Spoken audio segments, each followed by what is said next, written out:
देखिए, मुझे क्या लगता है कि कुछ लोगों की एक आदत बन गई है, हैबिचुअल हो गए हैं, हिस्ट्री शीटर हो गए हैं कि वो आस्था पर सवाल करेंगे, फिर सनातन पर बवाल करेंगे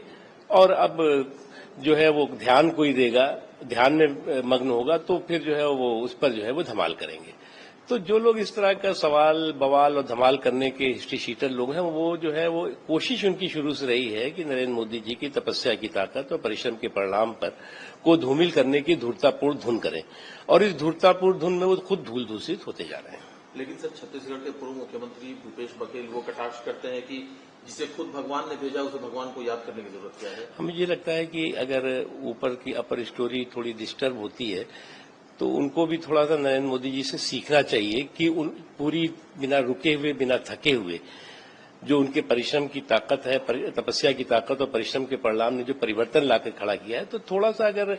उससे सकारात्मक सीखेंगे तो नकारात्मकता उनके दिमाग से निकलेगी। सर, इन लोकसभा चुनावों की आखिरी जो रैली थी उसमें प्रधानमंत्री जी ने विश्वास जताया है कि उनकी सरकार फिर से वापस आ रही है और पहले 125 दिन का रोड मैप भी तैयार हो गया है। इस विश्वास के पीछे क्या वजह है? देखिए, विश्वास के पीछे इस देश में जो गांव गरीब किसान, झुग्गी झोपड़ी का इंसान, खेत खलिहान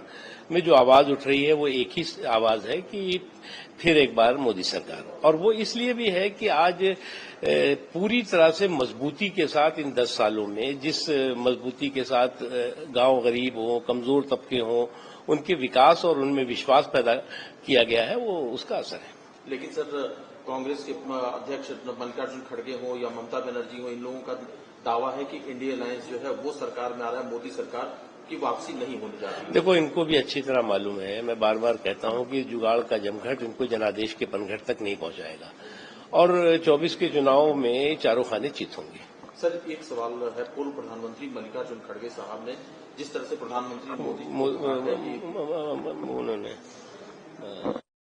पूर्व प्रधानमंत्री डॉक्टर मनमोहन सिंह ने प्रधानमंत्री मोदी पर निशाना साधते हुए कहा है कि प्रधानमंत्री मोदी ने अपने चुनावी प्रचार में हेट स्पीच का इस्तेमाल किया और प्रधानमंत्री पद की जितनी गरिमा इन्होंने गिराई है उतना किसी भी प्रधानमंत्री। देखिए, मुझे बहुत अफसोस है क्योंकि मैं तो मनमोहन सिंह जी की बहुत इज्जत करता हूं,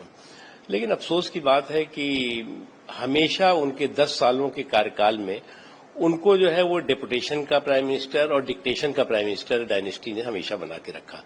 और जिस तरह की पॉलिसी पैरालिसिस थी, जिस तरह से प्राइम मिनिस्टर का इंस्टीट्यूशन पूरी तरह से डिमोलिश हो गया था,